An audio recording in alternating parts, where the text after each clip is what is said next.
Venkatareddy sir గారు మన ఆహ్వానాన్ని మన్నించి చాలా ముందొచ్చారు.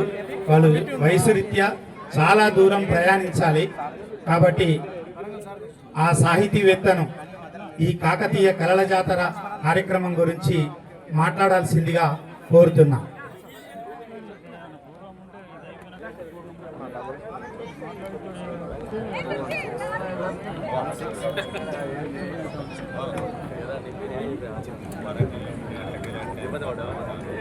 जय बोलो काकतीय रुद्रमदेवी की जय बोलो प्रताप रुद्र महाराज की जय बोलो काकतीय कళాశక్తి की బంధువులారా, అద్భుతమైనటువంటి జానపద కూచిపూడి మొదలైనటువంటి ప్రదర్శనలని మనం చూసాం.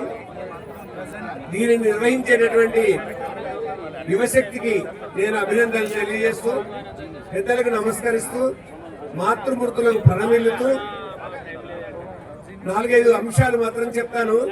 ఎందుకంటే ఇది ఉపన్యాస వేదిక కాదు, కళా వేదిక. అందులో చైతన్య కళా వేదిక కాకతీయ కళల జాతర, ఇది కళా జాతర.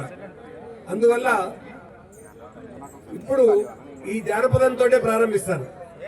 కోతులు పుట్టింది ఎందుకురా, కొమ్మలు విరిచేటి ఎందుకురా, కొమ్మలు విరిచేది ఎందుకురా, వారధి కట్టేటి ఎందుకురా, వారధి కట్టేది ఎందుకురా, లంకకు పోయేటి అందుకురా, లంకకు పోయేది ఎందుకురా, వారధి రావణ కొట్టేటి అందుకురా, రావణ కొట్టేది ఎందుకురా, సీతను తెచ్చేటి అందుకురా, సీతను తెచ్చేది ఎందుకురా, రాములకిచ్చేటి అందుకురా, రాములకిచ్చేది ఎందుకురా, మనలను ఏలేటి అందుకురా.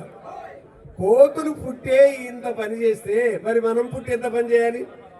కోతులు పుట్టి రామరాజ్యాన్ని నిర్మాణం చేశాయి, మనం ఆదర్శ రామరాజ్యాన్ని నిర్మాణం చేయాలి. కాబట్టి కాకతీయ కళా జాతర ఇది కాకతీయులు 1000 సంవత్సరం నుంచి 1323 వరకు వాళ్ళ స్వతంత్ర పరిపాలన జరిగింది. కానీ 1000 కంటే కూడా మరో 200 సంవత్సరాలు, అంటే 1000 కంటే దాదాపు 750 నుంచి మొదలెట్టుకొని 1000వ సంవత్సరం వరకు 6 రాజులు పరిపాలించారు. వారు సామంతులు, తూర్పు చాళుక్య రాజులకు. కాబట్టి ఈ తెలుగుదేశాన్ని పరిపాలించినటువంటి వాళ్ళలో శాతవాహనులు, ఇక్ష్వాకులు, విష్ణుకుండిలు, ఆనందగోత్రికులు, గాంగులు మొదలైనటువంటి వీళ్ళ తర్వాత చాళుక్యులు, తూర్పు చాళుక్యులు, పశ్చిమ చాళుక్యులు వచ్చిన తర్వాత ఇక్కడ స్వతంత్ర రాజ్యాన్ని స్థాపించి ఏ కాకత్య గుండెల దగ్గర నుంచి మొదలెట్టుకొని వరుసగా ఒక బేతరాజు, ఒక రుద్రదేవుడు, ఆ తర్వాత ఒక గణపతి దేవుడు, రుద్రమదేవి, ప్రతాపరుద్రుడు, ఈ విధంగా వీళ్ళు పరిపాలకులుగా ఈ ప్రాంతాన్ని పరిపాలించారు. ఆ సందర్భంలోనే ఈ కోటలు ఇవన్నీ కూడా నిర్మాణం అయ్యాయి. మట్టికోట, పుట్టకోట, రాతికోట, ఆ తర్వాత కంపకోట, చిట్ట చివరిది కంచుకోట. కానీ కంచుకోటలే ఆయుధం ఉండేది, ఇది మధ్యలో ఉండేది. కాబట్టి వాళ్ళ పరిపాలనా విధానాన్ని మనం చూసినట్టయితే వ్యవసాయం కానీ, వ్యాపారం కానీ, విద్య కానీ అన్నీ వికసించడానికి అనేక రకాల ప్రయత్నాలు వాళ్ళు చేశారు. ఆ కారణంగానే కాకతీయుల కాలం సుసంపన్నంగా ఉండింది. కాకపోతే మాటి మాటికి దండయాత్రలు జరిగాయి. రాజ్యాన్ని విస్తరించడానికి బాగా ప్రయత్నం చేసినటువంటి వాళ్ళల్లో మనకు రుద్రదేవుడు గుర్తుకొస్తాడు. కాబట్టి ఇవాళ హైదరాబాద్ లో ఉన్నటువంటి ఏ హుసేన్ సాగర్ అని మనం అంటున్నామో అది రుద్రదేవుడు మూట కట్టించినటువంటి సాగర్ అండి, చెరువు, తటాకం. కానీ అది రాను రాను ఏ విధంగా పేరు మారిపోయింది చూడండి. అంతేకాకుండా అదే భాగ్యనగర్ లో ధ్యానాంజనేయ స్వామి, కర్మన్ ఘాట్ ధ్యానాంజనేయ స్వామి దేవాలయాన్ని నిర్మాణం చేసింది రుద్రదేవుడు అండి. ఇది చారిత్రక వాస్తవాలు ఇలాంటివి ఎన్నో ఉన్నాయి. అలాగా మనకి ఇక్కడ ఈ చుట్టుపక్కల ఉన్నటువంటి అనేక ఆలయాలు కానీ వీటన్నింటినీ కూడా నిర్మాణం చేసింది కోటలు, పేటలు, ఆలయాలు. వీటి ద్వారా గోళకీ మఠాల ద్వారా విద్యా వికాసానికి దోహదం చేశారు. ఆ గోళకీ మఠాలు ఆ విధంగా విద్యా వికాసానికి చాలా కాలం ప్రయత్నం చేశాయి. అంతేకాకుండా ఇక్కడ మొట్టమొదలు కొంతవరకు జైన మతం వ్యాపించి ఉన్నటువంటి సందర్భంగా ఆ జైనం అహింసావాదంతో విస్తరించడానికి ప్రయత్నం చేస్తూ ఉంటే, ఒకవైపేమో ఉత్తర భారతంలో విదేశీ శక్తులు ప్రవేశించి అల్లకల్లోలం చేస్తూ అనేక గుళ్ళు బళ్ళు నాశనం చేస్తూ నలంద విశ్వవిద్యాలయం లాంటి అందులో ఉన్నటువంటి గ్రంథాలయాన్ని కాల్చివేస్తే 3 నెలలు కాలిపోయినాయండి అందులో ఉన్నటువంటి తాళపత్ర గ్రంథాలు. కాబట్టి ఆ విధంగా ఈ దేశ సంస్కృతిని నాశనం చేసినటువంటి ఏ తుగ్లక్లు, ఖిల్జీలు, ఘోరీలు, గజనీలు ఎవరెవరు ఈ దేశాన్ని ఆక్రమించడానికి చేసిన ప్రయత్నాల్లో భాగంగా సంస్కృతి వినాశనానికి దోహదం చేసినటువంటి సందర్భంగా ఇక్కడ 350 సంవత్సరాలు జగజ్జగీయమానంగా వెలిగి ఈ దేశ సంస్కృతిని, దేశ చరిత్రను, ప్రజానీకాన్ని సురక్షితంగా ఉంచడానికి చేసినటువంటి ప్రయత్నంలో మన కళ్ళ ముందు ఎన్నో విషయాలు కనిపిస్తాయండి. ఆ విధంగా కనిపింపదేనేడు కాకతీయ ప్రాజ్య సామ్రాజ్య జాతీయ జయపతాక వినిపింపదేనేడు విద్యానగర రాజసభలోని విజయ తుందుబులంలోత చెలగదేనేడు బొబ్బిలి కోట బుర్దుపై తాండ్ర పాపాయ తలల మాకు నిప్పచ్చరంబయ్య నేనేడు వీరపల్ నాటి యోధుల సింహ నాదలక్ష్మి చెక్కు చెదరని ఏనాడు మొక్కవోని తెలుగు పౌరుషమిప్పుడు అధ్వాన్నమయ్యే మరలనొక మాటు వెనుకకు తిరిగి చూచి దిద్దుకోవమ్మ బిడ్డల తెలుగు తల్లి అని ఈ విధంగా కనిపింపదేనేడు కాకతీయ ప్రాజ్య సామ్రాజ్య జాతీయ జయపతాక అని ఈ విధంగా మనల్ని ప్రేరేపించినటువంటివి అనేకం కనిపిస్తాయి. అంతేకాదు ఇవాళ మన కళ్ళ ముందు సరిగ్గా 200 గజాల అవతల ఎన్ని శిల్పాలు ఉన్నాయో చూడండి. నా వెనుక వైపున ఉన్నటువంటి సితాబ్ ఖాన్ మహల్ ఏదైతే పిలువబడుతుందో ఆయన అసలు పేరు సీతాపతి రాజు అండి. ఆదిరాజు వీరభద్రరావు గారు, సురవరం ప్రతాప్ రెడ్డి గారు ఇక్కడ 30 శ్లోకాలతో కూడుకున్నటువంటి ఆ శాసనం ద్వారా వాళ్ళు తెలియజేశారు సీతాపతి రాజు ఏ విధంగా మతాంతరీకరణ చేయబడ్డాడో, ఏ విధంగా అతని మీద దుర్మార్గము దౌర్జన్యము జరిగిందో, దాని కారణంగా అతని పేరు ఎలా మార్చబడింది అనేటటువంటిది.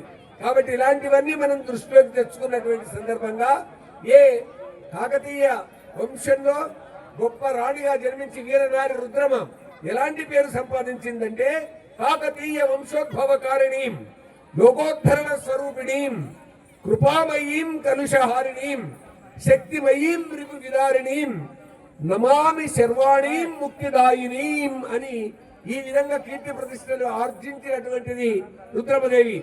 ఆ రుద్రమదేవినే ఏ విధంగా కీర్తించారు ఇంకా అంటే ఆమె జయ జయ శ్రీమన్ మహావీర రుద్రదేవ మహారాజా ఉత్తమ కాకతి కులాభరణ చాతుర్వర్ణ సముద్ధరణ దేవగిరి రాజ గర్వాపహరణ రాయగజ కేసరి బిర్దాంకిత కటక రాజ గర్వాపనోదిత రుద్రదేవ మహారాజా జై భవా జయ విజయీ భవా అని రుద్రమదేవి వచ్చేటటువంటి సందర్భంగా ఇలా కీర్తించేటటువంటి వారు.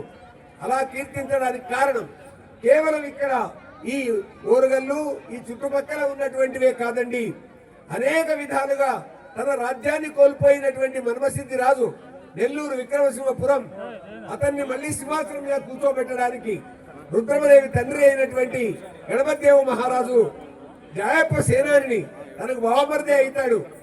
ఆయన చెల్లెండ్రైనటువంటి నారమ్మ పేరమ్మలను పెళ్లి చేసుకున్నటువంటి గణపతిదేవరాజు జాయప్ప సేనాని పంపిస్తే అక్కడ ఆ మన్మసిద్ధిని అక్కడ బయ్యాలను ఓడించి మన్మసిద్ధిని మళ్ళీ సింహాసనంలో కూర్చోబెడతారు. దానికి కారణం అక్కడ ఉన్నటువంటి తిక్కన మహాకవి ఇక్కడికి వచ్చాడు.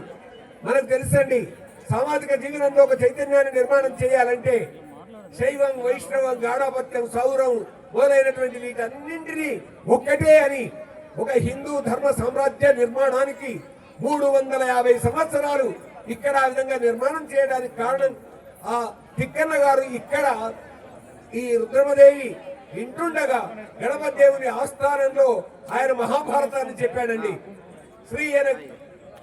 శ్రీయన గౌరినామరగు చెల్వకు చిత్తము పల్లవింప భద్రాయత మూర్తి అయి హరిహరమ్మగు రూపము దాల్చి విష్ణు రూపాయ నమశివాయ అని పలికెడు భక్త జనము వైదిక ధ్యాయిత గిత్త మెత్తు పర తత్వము గొల్చద ఇష్ట సిద్ధి కిన్నని. కాబట్టి శైవం, వైష్ణవం, గాఢాపత్యం, సౌరం, శాక్తేయం అన్నీ ఒకటే, ఒకే పరబ్రహ్మం యొక్క స్వరూపం అని ఆ విధంగా అందరినీ సమానంగా చూసినటువంటి ఒక మత సామరస్యాన్ని నిర్మాణం చేసినటువంటి ఒక దివ్య శక్తి ఈ ప్రాంతాన్ని పరిపాలించింది. కాబట్టి ఇప్పుడు ఆ కోటలు గోడలు లేకపోవచ్చు, ఒక్కసారిగా ఈ శిల్పాలు చూస్తే కళ్ళ వెంబడి నీళ్లు రావచ్చు. శిల్ప కళా రహస్యములు చిందులు ఒక్కగా చేసినావు. సంకల్పము రంగరించి ఉలికాడను కావ్యములల్లినావు. నీ అల్ప సుజీవనము పరమార్థమునందగా దిద్దినావు. ఓ శిల్పి భగవత్ పదాబ్జముల చేతమ నిలిపి నమస్కరింతురా అని ఈ విధంగా ఎక్కడ ఏ శిల్పాన్ని చూసినా ఆ శిల్పికి చేతి దండం పెట్టాలనిపిస్తుందండి. కాబట్టి అంత గొప్ప చరిత్ర కలిగిన ఒక వీరత్వాన్ని మనలో నింపిన నీ దేశాన్ని, నీ ధర్మాన్ని, నీ జాతిని, నీ సంస్కృతిని నీవు కాపాడుకుంటూనే నీవు ఉంటావు అనేటటువంటి గొప్ప సందేశాన్ని మనకు అందించినటువంటి కాకతీయ మహా సామ్రాజ్యం 1323 వరకు దివ్యంగా భవ్యంగా ఉన్నదండి. కానీ ఏ అప్పుడు హస్తలను పరిపాలిస్తున్నటువంటి గయాసుద్దీన్ తుగ్లక్ గాని, ఉలుఫ్ ఖాన్ గాని, మాలిక్ కాఫర్ గాని ఇలాగ దండయాత్రలు చేయగా చిట్ట చివరికి ఉలుఫ్ ఖాన్ కారణంగా ప్రతాపరుద్రుడు పోరాడి చిట్ట చివరికి బంధింపబడ్డాడు. కానీ ఒక్క విషయాన్ని మనం ఇక్కడ చాలా జాగ్రత్తగా గుర్తుంచుకోవాలండి. మేడరాజు ఏ పలాస ప్రాంతాన్ని పరిపాలించినటువంటి ఆయన వలన ఆ ప్రాంతంలో వెలిగినటువంటి సమ్మక్క సారలమ్మలు ఎవరైతే ఉన్నారో ఈ కాకతీయ రాజుల మీద చాలా మంది విష ప్రచారం చేశారండి. కానీ తప్పండి. ఎందుకనకంటే ఏ మాలిక్ కాఫర్, ఏ ఉలుగ్ ఖాన్ ఎవరైతే దండయాత్ర చేశారో కాకతీయ సామ్రాజ్యం మీద వాళ్ళని ఎదుర్కొన్న తల్లులండి సమ్మక్క సారలమ్మ, జంపన్న. వాళ్ళని ఎదుర్కొన్న కారణంగా వాళ్ళు ఆహుతి అయ్యారు. ఆ విధంగా కాకతీయ రాజ్య పరిరక్షకులు సమ్మక్క సారలమ్మ, జంపన్న పేరిన జంపన్న వాగు ఇవాళ ములుగు ప్రాంతంలో మనం చూస్తూ ఉన్నాం. కానీ కాకతీయ రాజులను అనేక విధాలుగా అవమానాల పాలు చేయాలని కానీ లేకుంటే వీళ్ళు గిరిజన దేవతలను ఈ విధంగా హింసించారు అనేటటువంటి ఆలోచనతో ఎవరైతే కట్టుకథలు పెట్టారో అవన్నీ తప్పండి. చరిత్రలో మరొక సత్యాన్ని మీ ముందు పెట్టడానికి నేను కోరుకున్నాను. కాకతి అని అంటే గుమ్మడి అని అర్థమండి. వాళ్ళు తవ్వుతూ ఉంటే ఏ గుమ్మడి తీగ దొరికిందో దాని ఆధారంగా ఆ గుమ్మడి పువ్వును పూజించేటటువంటి వాళ్ళండి వీళ్ళు. వాటి కాకతమ్మ అనేటటువంటి పేరే.